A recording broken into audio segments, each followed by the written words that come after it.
In the surface, everything appears to be in order in the magnificent city of Uruk, which is ruled by King Gilgamesh. The king's wealth and power are visible everywhere, and the city is teeming with activity and business. Gilgamesh is not satisfied, though. Death has been a constant companion for him. All living things eventually die, even Gilgamesh, with all his might, sees loved ones go away and comes to terms with life's transience. One day, when Gilgamesh looks over his city from the top of his palace, he realizes how short his life is. He realizes that every Urukese citizen would eventually die as he observes them going about their regular lives. Not even the king of Uruk is unkillable. This realization makes him uncomfortable. Following a protracted and sleepless night of reflection, Gilgamesh makes a crucial choice. In order to discover the key to eternal life, he will set off on a treacherous quest. He is committed to living a meaningful life and making sure he never has to consider the certainty of his own demise. Gilgamesh seeks the assistance of a wild man named Enkidu due to his uneasiness and his determination to set off on a quest for eternal life. The gods created Enkidu to be a match for Gilgamesh, and he lives in the wilderness in harmony with the natural world. Gilgamesh intends to boost his chances of success in his mission by allying with Enkidu. Gilgamesh sets out on his quest for what he believes to be his redemption at this point. However, he is unaware that the path to immortality is not always clear-cut and may not lead to the solution he seeks. Though he is aware that he cannot achieve immortality on his own, Gilgamesh sets off on his quest. His quest takes him to a remote forest, where he looks for a guy known only as Enkidu. Enkidu, a creature created by the gods themselves, is thought to have great power and live in peace with the natural world, making him the ideal companion for his dangerous quest. Gilgamesh quickly learns that Enkidu is more than just a barbaric savage. Despite his wild ways, Enkidu has a sophisticated range of emotions, a keen intellect, and a strong sense of loyalty. The two unusual friends soon become close, bonded by mutual respect, trust, and shared struggles. Gilgamesh and Enkidu encounter several difficulties on their voyage together, like as hostile animals, swift-moving rivers, and perilous terrain. They get to know one another and the environment around them better as they cooperate to get past these challenges. Gilgamesh is awestruck by Enkidu's extraordinary sense of timing and is moved by his bravery and power. He is moved by Enkidu's loving care and love for the natural world, and he perceives in him a type of wisdom and purity. In response, Gilgamesh's brilliance and his enthusiasm for learning and discovery captivate Enkidu. He is amazed at Gilgamesh's wealth and power and admires his leadership qualities. Enkidu, however, grows frustrated by the avarice and pettiness of many of the city's residents as he learns about the difficulties of living in a civilized society. Along the way, Gilgamesh and Enkidu develop a close, genuine friendship built on mutual respect, trust, and affection. When they face danger together, they both gain a lot of knowledge about the outside world and themselves. However, as they get closer to learning the key to immortality, they understand that they have more dangerous challenges ahead of them. Gilgamesh and Enkidu are headed towards their final goal, where they will most likely die. They are unsure if their mutual trust will be sufficient to keep them alive. Gilgamesh comes to the realization that he cannot pursue his desire for immortality by himself. He is looking for a brave, powerful, and smart buddy to help him. He finds Enkidu, a wild man with all these attributes, after long searching. When Enkidu and Gilgamesh first meet, they are enemies. They fight hard, but in the end there is no obvious winner. Rather, they see a strong rival in deservingness in one another and are enthralled with each other's fortitude and tenacity. Realizing they are on an equal footing, Gilgamesh and Enkidu start conversing and develop a respectful relationship. In the end, they decide to put aside their disagreements and unite around the goal of achieving immortality. As they travel together, Gilgamesh and Enkidu develop a strong bond that is fueled by their common experiences and distinct obstacles. Because of their shared goal, they are able to conquer challenges that neither of them could have handled on their own and find strength in one another. Enkidu's wild personality and Gilgamesh's regal position aside, the two share a kinship that goes beyond social class and cultural divides. As they become closer and share a common goal of learning the truth about eternal life, they become brothers in arms. They are unsure of what lies ahead and their chances of success as they get ready to set off on their quest. However, they are aware that they will deal with whatever arises as a team. After forging a strong alliance, Gilgamesh and Enkidu set out on a treacherous journey driven by their mutual faith and desire to learn the secrets of immortality. They are filled with adventure, danger, and discovery as they travel forward, not knowing what lies ahead on their quest but certain that they can overcome anything as a team. Enkidu and Gilgamesh set off on their treacherous quest together, aware that achieving immortality would not be simple.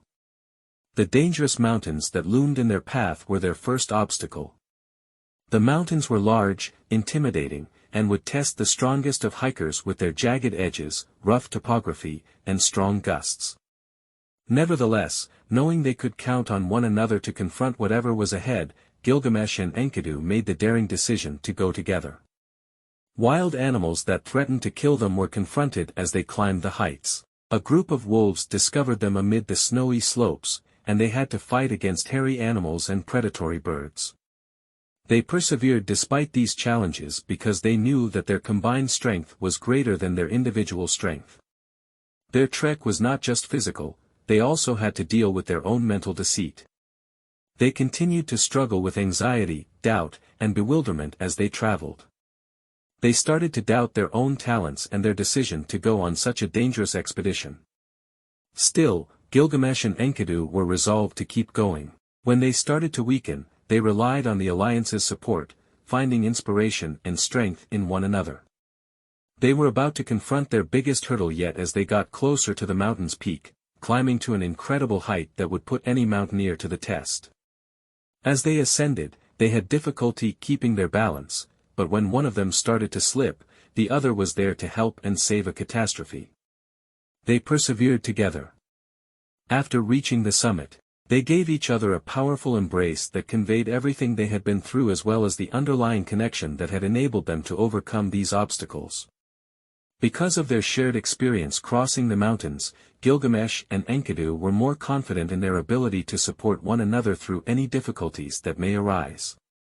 They realized that their quest had only just begun as they peered down at the wide terrain below. The search for immortality carried Gilgamesh and Enkidu beyond the mountains and into the wide, harsh desert. The land was desolate, the heat unbearable, and the sand dunes extended for miles in all directions. With the numerous risks of the desert and the lengthy travel ahead, they needed each other now more than ever. They had taken great care to prepare for the trip, bringing along plenty of food, drink, and other essentials to help them survive the challenging circumstances. However, as they traveled more into the barren landscape, it became evident that they were up against the biggest obstacle they had yet encountered. Their water supply was quickly running out and the intense heat was terrible. The sun was blinding them with its intensity as it pounded down on them and reflected off the sand. The terrain was challenging to maneuver because of the lengthy expanses of uninterrupted sand dunes, and it was practically impossible to determine how far they had gone because there were few landmarks. They had to face the grim possibility that they would not survive as time went on. They were almost out of water, and they had no idea when they would find more. Even worse, they weren't the only ones in the desert. They came into hostile tribes and untamed creatures that endangered their safety by considering them as intruders. Despite these extremely difficult challenges, Gilgamesh and Enkidu persisted. Using their combined strength and assistance, they maneuvered across the hazardous terrain, repelling assaults with every ounce of power and mental fortitude they could manage. They realized they would have to rely on their instincts to survive as they continued to travel more into the desert. They made strategic moves that would guarantee their success by using their cunning and local expertise. Despite the danger of hopelessness and despair swallowing them, they persisted. They persevered through thick and thin, finding strength in their camaraderie and their common resolve to finish the journey. They were resolved to persevere, to get to the other side, and to win as they made their way across the never-ending sand dunes. Although they were aware of the risks, they also understood that their alliance was more powerful and resolute than anything that could emerge from the rubble in front of them. Their determination was put to the ultimate test in the desert, where they prevailed despite suffering battle wounds. Their mental faculties had also been put to the test by the desert, which made them face their own inadequacies and worries.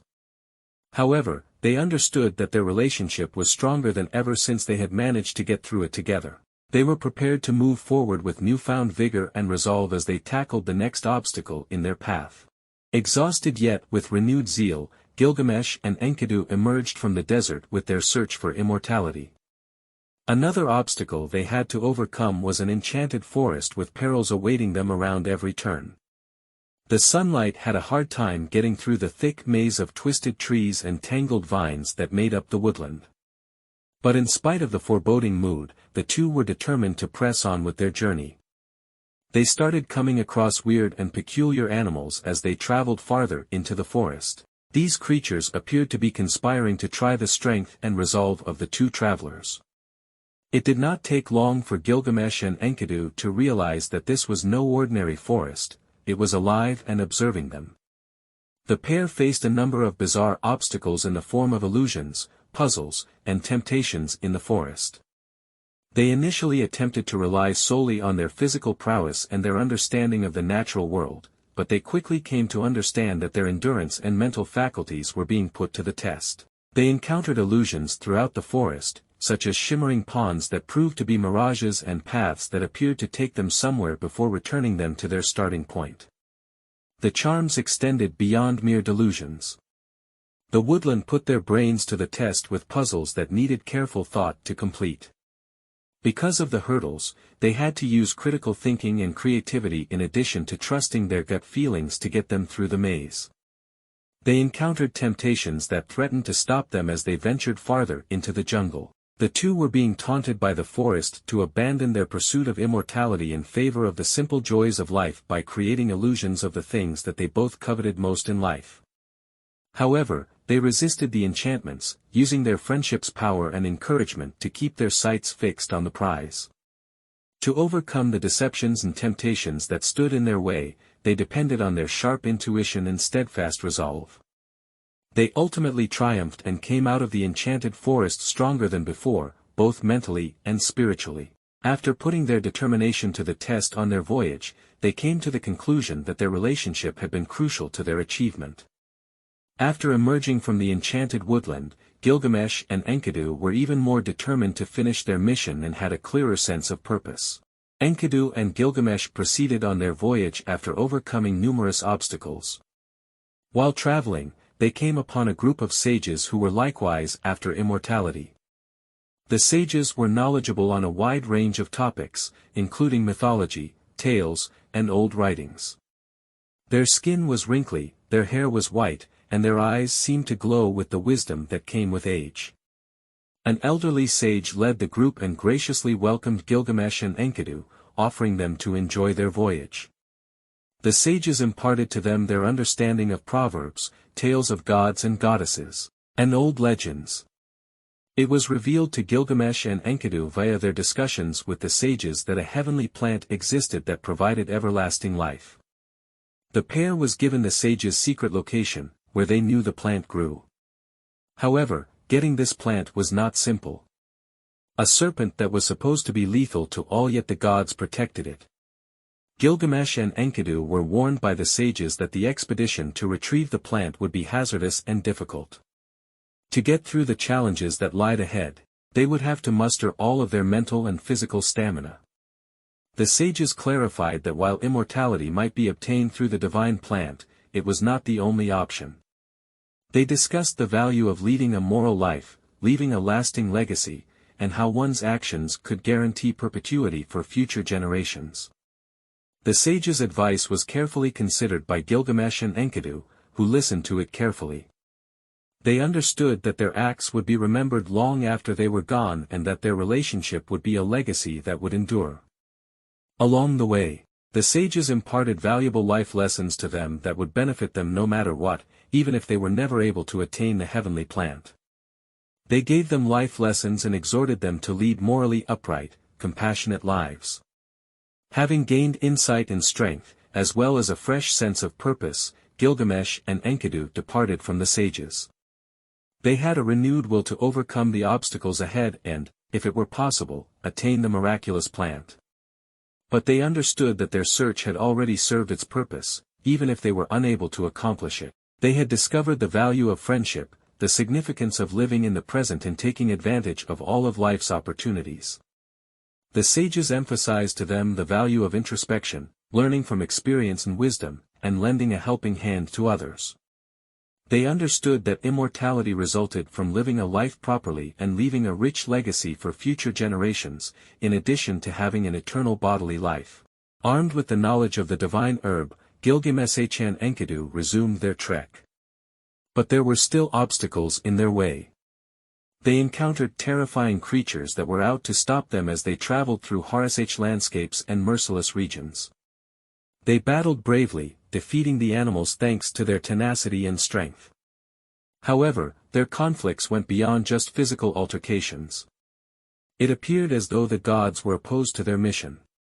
Enraged by the lowly humans' conceited quest for immortality, vengeful gods would manifest, determined to obstruct their path and precipitate their demise. In the midst of supernatural adventures, Gilgamesh and Enkidu encountered creatures considerably more powerful and strong than themselves.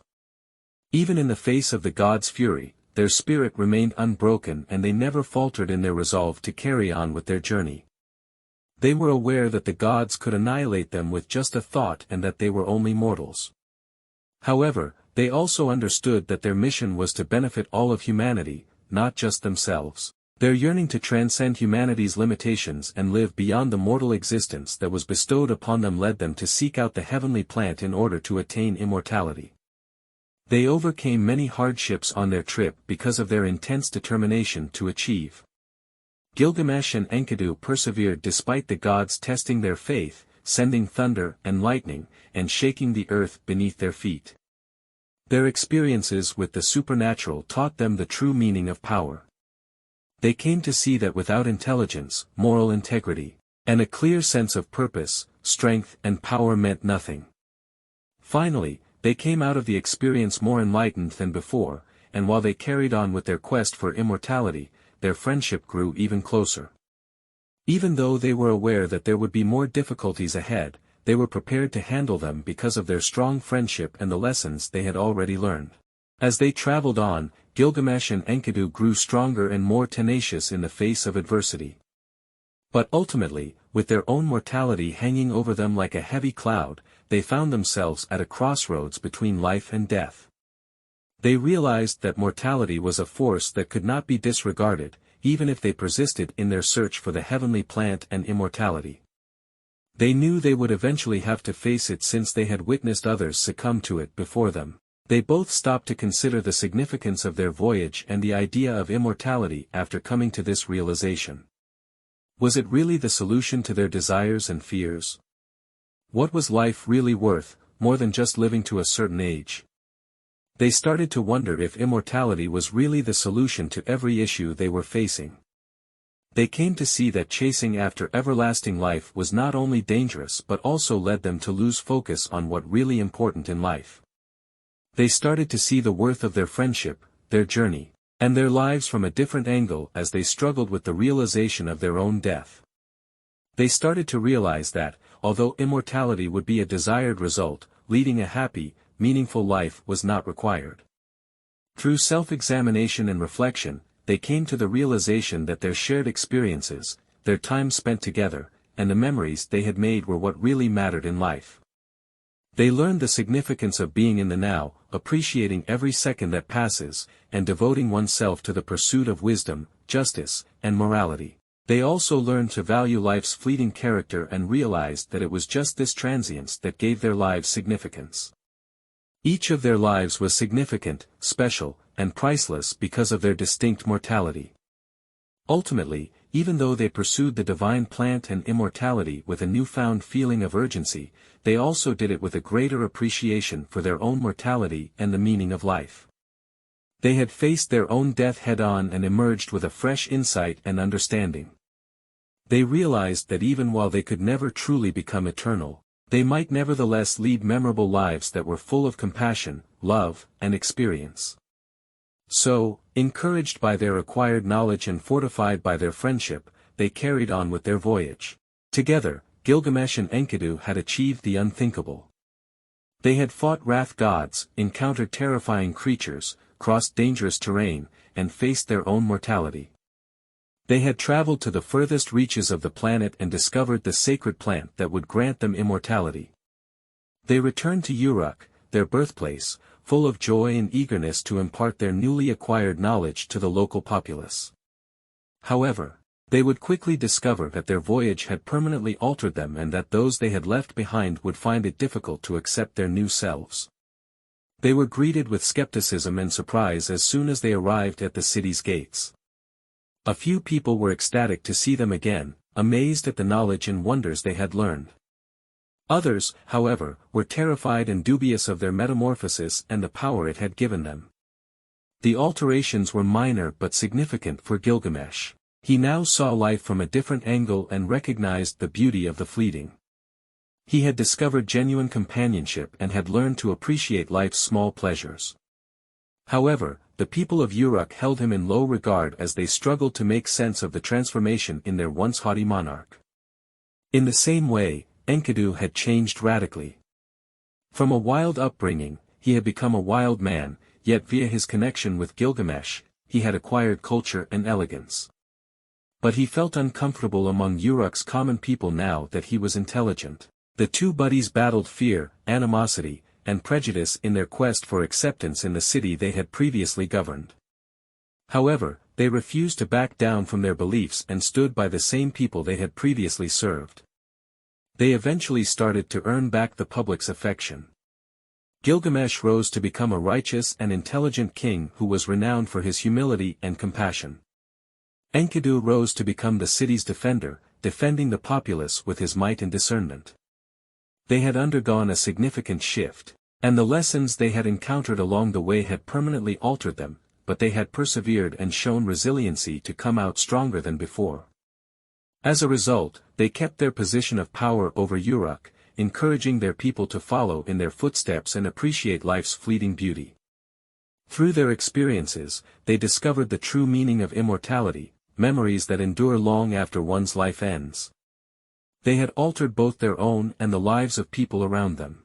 After his return, Gilgamesh was a different man in Uruk. He had learned the value of leading a life filled with kindness, understanding, and compassion from his quest for immortality. He was no longer the haughty and despotic leader who had governed his people in the past. Rather, he was a kind and merciful monarch who cared deeply about his subjects' well-being. He was more sympathetic to the plight of those he oversaw since he had experienced the world outside the walls of his own city. He was resolved to rule with justice and compassion since he was aware of the effects his decisions would have on his people. His changes made Uruk an affluent and tranquil city throughout time. He instituted a system that guaranteed that everyone in the city had access to justice, healthcare, and education while also doing away with unjust laws and taxation.